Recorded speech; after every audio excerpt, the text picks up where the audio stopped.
Hello friends, welcome to Ganga gopis world. ఈ design bangles make చేయడానికి నేనైతే బాగానే కష్టపడ్డానని చెప్పొచ్చు. లిటరల్లీ 1 ½ డేస్ ఈ ఫ్లవర్ ప్యాచెస్ మేక్ చేయడానికే సరిపోయింది. చాలా అంటే చాలా టైం తీసుకుంది. ఇంత కష్టపడి వీడియో తీసి, దాన్ని ఎడిట్ చేసి, ఆ వీడియోకి వాయిస్ ఓవర్ ఇచ్చి, అంతా ఓకే అనుకుని యూట్యూబ్‌లో వీడియో అప్‌లోడ్ చేస్తే 100 or 200 views and 10 or 20 likes వస్తే డిసప్పాయింట్ అయ్యి, మళ్ళీ ఏం పర్లేదు నెక్స్ట్ వీడియోలో అయినా మంచి వ్యూస్ వస్తాయిలే అని సెల్ఫ్ మోటివేషన్ చేసుకున్నా, మళ్ళీ సేమ్ సిట్యుయేషన్ రిపీట్ అయితే అసలు ఎలా ఉంటుందో చెప్పండి?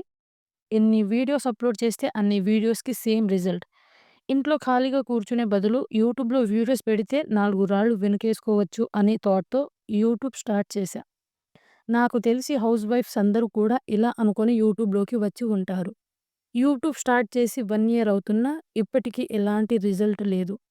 వీడియోస్‌కి వ్యూస్ రావు, లైక్స్ రావు, సబ్‌స్క్రైబర్స్ కూడా రారు. ఇలా అయితే ఎలా అసలు? ఒక్కోసారి ఈ యూట్యూబ్ మానేస్తే బాగుండు అనిపిస్తుంది. ఒక్కోసారి అసలు యూట్యూబ్ ఎందుకు పెట్టుకున్నారా బాబు అని అనిపిస్తుంది. ఇంకోసారి ఎప్పటికైనా రిజల్ట్ వస్తుందిలే అనే హోప్‌తో మళ్ళీ వీడియోస్ చేస్తాం. ఏం చేయాలి మరి? ఖాళీగా ఉండే బదులు ఏదోటి చేసుకోవాలి కదా! నెక్స్ట్ వీడియోలో ఈ బ్యాంగిల్స్ ప్రైస్ డీటెయిల్స్ తెలుసుకుందాం. ఈ బ్యాంగిల్స్ ఎలా ఉన్నాయో కామెంట్‌లో మాత్రం చెప్పడం మర్చిపోకండి.